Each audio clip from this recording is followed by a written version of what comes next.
안녕하세요. 오텍에크라이프 오텍입니다. 오늘은 현대자동차의 소형 SUV 더뉴 코나 하이브리드 차량을 시승해 보았는데요. 저 역시 소형 SUV 차량을 소유하고 있기에 현대자동차의 소형 SUV 차량은 어떤지, 또 기존 코나와 어떤 점에서 달라졌는지, 그리고 잘 비교할 수 있었습니다. 먼저 전면부의 모습입니다. 노래를 따라하기는 어렵지만은 님블님블 하면서 요즘 TV에 나오는 거북이와 함께 나오는, 또는 달팽이와 함께 나오는 그런 자동차 광고를 한 번쯤은 보셨을 거라고 생각을 합니다. 그 광고 효과 때문인지 몰라도 전면부 얼굴에서는 거북이나 달팽이 느낌이 나는 건 기분 탓일까요? 아우디 폭스바겐에서 날카로운 디자인을 가져간다면 현대 코나는 애니메이션 캐릭터처럼 미묘한 라인이지만 공격적인 디자인을 가져갑니다. 라인들 하나하나 상당히 굴곡도 많고 음각도 많아서 날카롭지 않지만 다채롭게 사용되었습니다. 램프의 레이아웃은 기존과 동일합니다. 상단부 눈썹은 주간주행등과 방향지시등, 하단부 전조등의 역할을 해줍니다. 전조등의 경우에는 클리어 타입 LED 헤드램프가 장착되었고요. 방향지시등과 주간주행등도 동일하게 LED로 되어 있습니다. 더뉴 코나의 그릴은 패밀리룩을 벗어나서 좌우로 낮고 와이드하게 퍼져 있는 형상입니다. 그래서 멀리서 바라보면 웃고 있는 그런 얼굴인 듯 합니다. 그릴의 패턴은 보시는 것처럼 넓게 듬성듬성 되어 있는 형태로 되어 있어서 냉각은 아주 잘 될 것 같습니다. 다만 하이브리드 차량인 만큼 냉각이 필요하지 않을 때에는 셔터를 닫아두어서 불필요한 공기 저항을 줄여줍니다. 코나와 트랙스 차량을 나란히 세워 놓았습니다. 확실히 코나가 더 낮고 와이드해서 한눈에 보아도 공기 저항이 적어 보입니다. 차량의 측면부로 넘어왔습니다.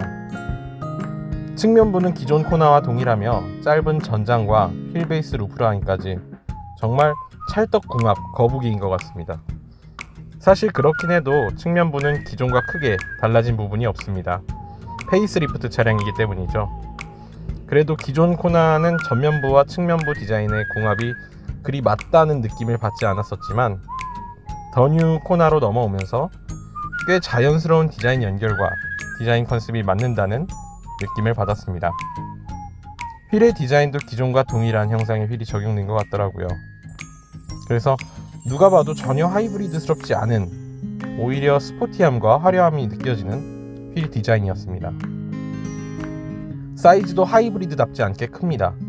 그래서 측면 차량의 비율이 상당히 아담하지만 꽉 차있는 이쁜 비율을 가지고 있습니다. 더뉴 코나 하이브리드 타이어 사이즈는 225에 455R 18인치로 큰 편이며 제품은 미쉐린 프라이머시 MXM4 제품이 장착되어 있습니다. 그 외 측면부 사이드미러도 동일하게 장착되어 있으며 큰 사각지대 없이 무난했습니다. 요즘 몇몇 현대 차량들의 주유구는 눌러서 열리는 그런 팝업 방식으로 바뀌었던데, 아직까지는 페이스리프트라 그런지 더뉴 코나에서는 운전석 아래 레버를 눌러서 여는 방식입니다. 그렇다고 측면부에서 바뀐 곳이 없는 것은 아닙니다. 바로 도어 캐치인데요. 기존 버튼으로 문을 여잠그던 방식에서 이제는 터치 방식으로 바뀌었습니다. 문을 열 때는 손잡이 안쪽으로 손을 넣어서 터치하여 열리며, 잠글 때는 겉 음각 부분을 터치해서 잠글 수 있습니다. 차량의 후면부로 넘어왔습니다. 후면부 역시 기존 코나와 거의 비슷합니다. 낮고 와이드한 전면부 모습처럼 후면부 역시 낮고 와이드합니다. 솔직히 후면부는 그렇게 이쁘지는 않지만 상단부부터 폭이 넓어지면서 안정적인 모습을 보여주고 있습니다. 후면부 모습과 레이아웃은 달라짐이 없었지만 세세한 부분에서 변화가 느껴졌습니다. 대표적으로 테일램프 형상입니다. 안쪽 패턴을 바꾸어서 안정적이고 깔끔한 모습을 연출합니다. 그래서 주간에는 크게 변함이 없지만 야간에는 깔끔하고 안정적이며 시크한 느낌의 그런 모습이 연출됩니다. 테일램프는 차폭등과 제동등, 방향 지시등까지 LED가 적용되었으며 후진등은 벌브 타입입니다. 그 외에 범퍼부는 두껍고 안정적으로 꾸며져 있습니다. 다음으로는 더 뉴 코나의 트렁크를 보기 위해서 테일게이트를 열었습니다. 더 뉴 코나의 트렁크 용량은 360리터로 기존보다 10리터 더 늘어난 용량이라고 합니다. 추가적으로 2열 시트 등받이가 6대4로 폴딩되기 때문에 2열 시트를 접어서 폴딩 시에는 1143리터까지 사용할 수 있습니다. 추가적으로 트렁크 트레이 아래에 얕은 보관함이 있으며 그 아래를 들어서 보면 더 깊은 공간과 함께 타이어 스피트가 마련되어 있습니다. 추가적으로 아래쪽에 깔끔하게 방금 작업을 한 모습이 인상적이네요. 1열 실내로 들어가기 위해서 운전석 도어를 열었습니다. 그 전에 코나의 스마트키의 모습입니다. 마침 소나타 DM8에 스마트키가 있어서 한번 나란히 올려놓아 보았습니다. 좌측이 소나타, 우측이 코나의 키입니다. 도어는 아쉽게도 기존과 동일한 접합으로 된 프레임입니다. 물론 현재 세그먼트 대비 이해가 가긴 하지만 아반떼 CN7마저 통 프레임 도어로 바뀌어서 어느 정도 그렇게 아쉬움이 살짝은 좀 생기고 또 욕심도 생기긴 했습니다. 도어 트림은 패턴이 있는 플라스틱이 상단, 팔이 닿는 부분은 소프트 터치 소재로 마감되었습니다. 기존과 동일한 소재와 형상이라고 보시면 됩니다. 윈도우 스위치도 동일하며 운전석과 조수석에 한해서 상하향 원터치 윈도우가 적용되었습니다. 도어 전체가 동일하다 보니 도어 포켓 역시 동일합니다. 음료를 넣을 공간 정도는 있지만 공간적인 측면에서 좀 아쉬움이 남았습니다. 차량의 시트는 평범합니다. 시트 쿠션은 단단한 편이라서 몸을 잘 지탱하고 크게 처지지 않고 잘 잡아주기 때문에 세그먼트 대비 만족스러웠습니다. 스티어링 휠 칼럼 좌측으로는 송풍구와 버튼들이 있습니다. 송풍구는 원형으로 기존과 동일하지만 안쪽에 패턴이 바뀌었고 조작을 해보니 기아자동차의 K3 느낌이 났습니다. 아래쪽 버튼들은 좌측부터 헤드램프 조사각 조절, 계기판 밝기 조절, 그리고 주차 보조 센서 작동 버튼, 헤드업 디스플레이 작동 버튼, 12V 배터리 리셋 버튼과 마지막으로는 차체 자세 제어 장치 오프 버튼이 있습니다. 헤드램프 조사각 조절의 범위입니다. 높여 놓았을 때는 꽤 높아서 산길 주행 시에는 상대방으로부터 상향등으로 오인을 받아서 상향등 폭격을 받을 수도 있으니 각도를 낮춰놓고 주행하는 것이 좋습니다. 헤드업 디스플레이는 컴바이너 타입으로 보시는 버튼을 눌러서 사용할 수 있습니다. 평소에는 현재 속도와 제한 속도, 차선을 표시해주며 고속도로에서 HDA라는 반자율주행을 작동하면 보시는 것처럼 많은 정보가 표시됩니다. 예전에는 계기판 화면으로 헤드업 디스플레이 설정을 했던 것으로 기억을 하는데 현재는 내비게이션 화면으로 설정을 합니다. 좌우 수평과 높이 조절이 됩니다. 다음으로는 차량의 스티어링 휠입니다. 아무래도 페이스리프트 모델이라 예전부터 사용되던 스티어링 휠이 사용되었습니다. 3스포크 형태로 큰 아쉬움은 없고 림의 두께도 차량 사이즈 맞게 얇은 편이며 가죽 재질은 마른 느낌이라 그립감이 아주 좋지는 않습니다. 좌측 스포크의 버튼은 차량의 인포테인먼트 시스템 조작, 우측 버튼은 차량의 계기판 및 주행 시스템 관련 조작 스위치입니다. 다음으로는 차량의 계기판으로 넘어왔습니다. 아반떼 CN7에 적용된 계기판처럼 풀 LCD 계기판이 장착되었습니다. 드라이브 모드는 에코가 기본이며 에코 모드에서는 속도계와 충전, 에코 파워로 나뉜 게이지가 우측에 표시됩니다. 기어 노브를 운전자 쪽으로 당기면 스포츠 모드로 바뀝니다. 스포츠 모드에서는 센스 있게 하이브리드 차량임에도 불구하고 RPM 타코미터를 표시해줍니다. 또한 기어 노브를 통해 매뉴얼 모드로 변속도 가능합니다. 움직임은 부드럽고 자연스러워서 보는데 이질감이 있거나 불편함이 있지는 않습니다. 실내의 메인, 센터 페시아를 보기 전 고개를 올려서 오버헤드 콘솔부를 보았습니다. 오버헤드 콘솔부는 깔끔합니다. 실내 조명 버튼과 선글라스 보관함, 그리고 새로 빌트인 캠이라고 불리우는 블랙박스와 하이패스 ECM 룸미러가 장착되어 있습니다. 요즘 현대차에서는 프레임리스 룸미러를 넣던데 더 뉴 코나에 적용되지 않은 점은 조금 아쉬웠습니다. 이제 진짜 실내의 꽃, 센터 페시아 부위입니다. 전체적인 레이아웃은 기존과 동일하며 달라진 점은 상단부 내비 화면과 통풍구 패턴에서의 변화가 이루어졌습니다. 먼저 현대자동차의 가장 큰 매력이라고 볼 수 있는 10.25인치의 와이드 스크린입니다.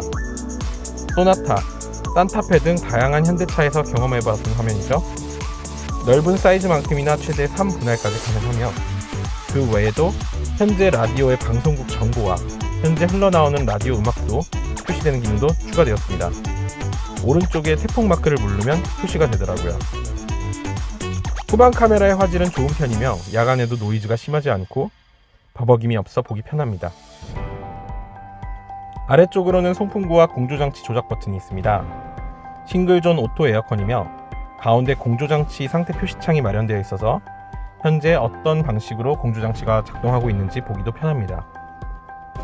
오토 에어컨은 요즘 현대자동차 기능으로 총 3단계로 세기를 나눌 수 있습니다. 온도를 맞춰 놓아도 오토 에어컨을 작동시키면 좀 세게 나오는 경우가 있죠. 그 세기를 조절할 수 있는 기능입니다. 하이브리드 차량인 만큼 운전자 쪽만 공조장치를 틀어서 연비를 높이는 드라이버 온리 버튼과 공기청정 기능, 자동 습기 제거 기능과 같은 바깥 환경의 대기 변화에 따른 자동 내 외기 순환 변경 기능도 있습니다. 아래쪽으로는 지갑 등을 넣어둘 수 있는 작은 수납 공간과 매트에 구멍을 뚫어서 열 배출에 도움이 될 수 있도록 하는 무선 충전 패드가 마련되어 있습니다. 그 외에도 충전용 USB 포트와 차량 연결용 USB 포트, 그리고 12V 단자가 마련되어 있습니다. 무선 충전 패드는 주행열과 충전열이 함께 발생되어서 여윳 공간이 있어도 휴대폰이 열을 꽤 많이 받긴 합니다. 아래쪽 센터 콘솔 부에는 기존과 동일한 기어 노브가 있습니다. 기어 노브 주변으로는 운전석과 조수석 독립, 3단계 열선과 통풍, 열선 핸들이 있으며 후방 카메라 켜는 버튼이 있습니다. 변속기는 6단 듀얼 클러치 변속기가 장착되어 있습니다. 기어 노브를 좌측으로 뺀 뒤 매뉴얼 변속도 가능하죠. 아래쪽으로는 전자식 파킹 브레이크와 오토홀드 버튼이 기존과 동일하게 있습니다. 또 뒤쪽으로는 수납 공간이 마련되어 있고요. 컵홀더 주변으로는 무드등이 마련되어 있어서 야간에 컵홀더 위치에 파악도 되고 무드등의 역할도 해줍니다. 야간에 은은하게 빛이 나는 모습이 꽤 편안한 분위기 연출도 해주고 저는 개인적으로 상당히 좋았습니다. 다만 아쉬웠던 점은 컵홀더에 날개가 없어서 얇은 음료는 쓰러지고 또 깊이가 약간 얕아서 빠지는 현상이 발생하더라고요. 2열 실내로 들어가기 위해서 뒷좌석 문을 열었습니다. 뒷좌석도 문이 열리는 느낌은 상당히 견고하고 두툼하게 열리는 느낌입니다.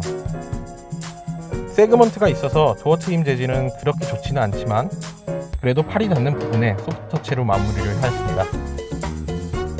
뒷좌석에는 2단계 조절 열선 기능도 마련되어 있습니다. 2열에 사람을 그리 많이 태우는 차량이 아님에도 2열 옵션은 개인적으로 나쁘지 않다고 생각이 되네요. 이제 2열 실내 내부의 모습입니다. 외관에서 느껴지는 작은 사이즈만큼 2열 실내 공간도 그리 넓지는 않습니다. 하지만 크게 달라진 점이 있습니다. 바로 발 밑 공간인데요. 기존 코나의 2열 좌석은 공간도 좁았지만 발 밑 공간도 거의 없어서 좀 갑갑하다는 느낌을 받았었는데요. 더 뉴 코나로 넘어오면서 285mm의 발 사이즈인 제가 운동화를 신고 발을 넣기에도 넉넉한 공간이 나올 정도로 공간의 개선이 이루어진 것 같습니다. 무릎 공간은 키 175cm 성인 남성 기준 주먹 하나 정도의 공간이 나옵니다. 넉넉하지는 않지만 하단 시트가 나름 잘 받쳐주고 등받이도 나름 괜찮습니다. 센터 콘솔 뒤편으로는 휴대폰 정도 넣어둘 공간과 USB 충전 포트가 있습니다. 잠시만 커피 한 잔만 마시고 다시 하겠습니다.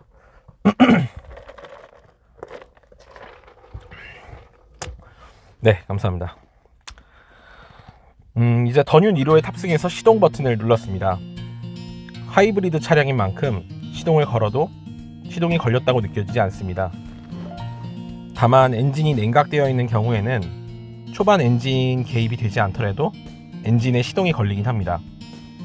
속도가 많이 나지 않는 크리핑 모드에서 30km 정도의 속력까지는 거의 전기로 주행을 합니다.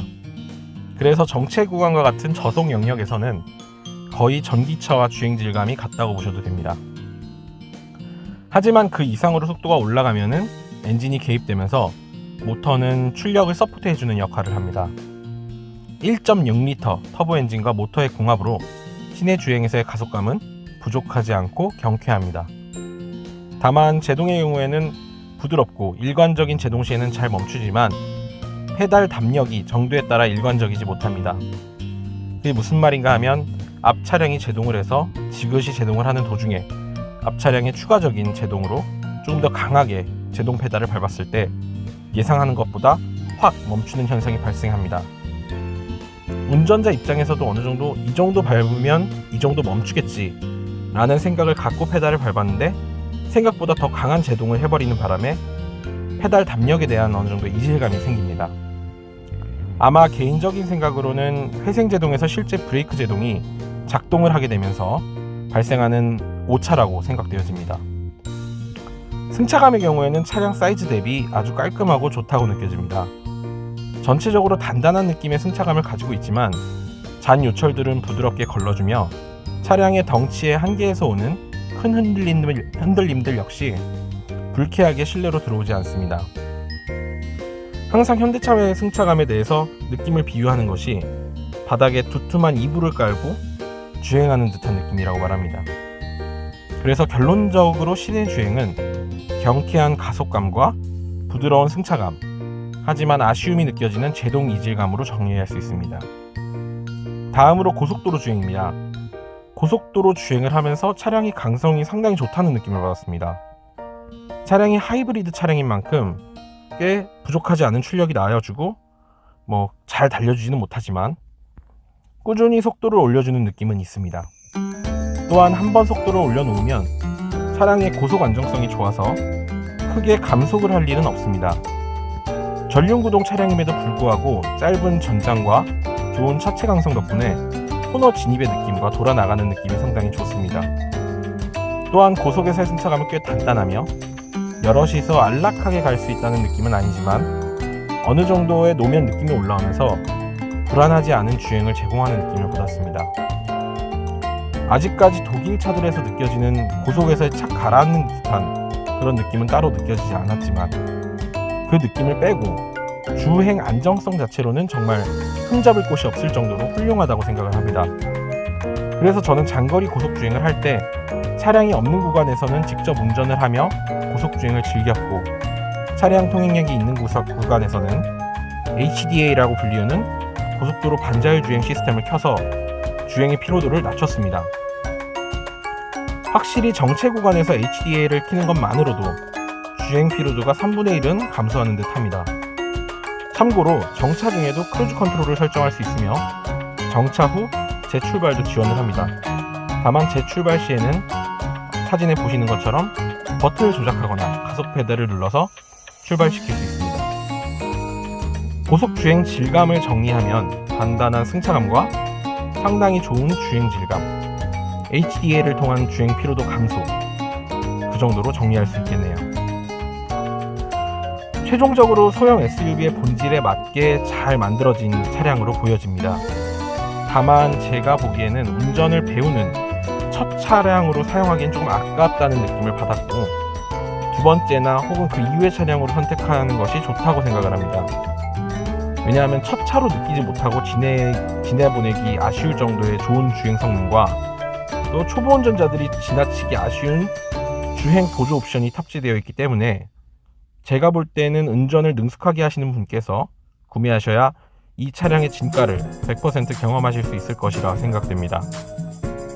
마지막으로 제가 대략 1100km의 거리를 주행하며 연비 주행을 전혀 신경 쓰지 않고 얻은 연비는 16.8km로 좋은 수치였고 SUV 차량으로 펀 드라이빙을 할 수 있는 장점과 실용적으로 타기에 좋은 연비와 운전자에 대한 배려가 돋보이는 다채로운 옵션들까지 풀옵션 가격을 생각해 본다면 비싼 감이 있지만 실내 내장재의 퀄리티 정도를 좀 더 높여준다면 어쩌면 하이브리드 SUV로서는 충분히 해당 가격대에 맞는 상품성을 가지고 있지 않나 라고 생각을 합니다. 페이스리프트 이상의 변화와 개선이 이루어진 더 뉴 코나 차량에 대한 제 점수는 10점 만점에 8점이었습니다. 다음으로는 더 뉴 코나의 가격표입니다. 조금 더 자세히 보시려면 일시정지 버튼을 누르고 보시면 될 것 같습니다. 오우텍의 카라이프 오우텍이었습니다.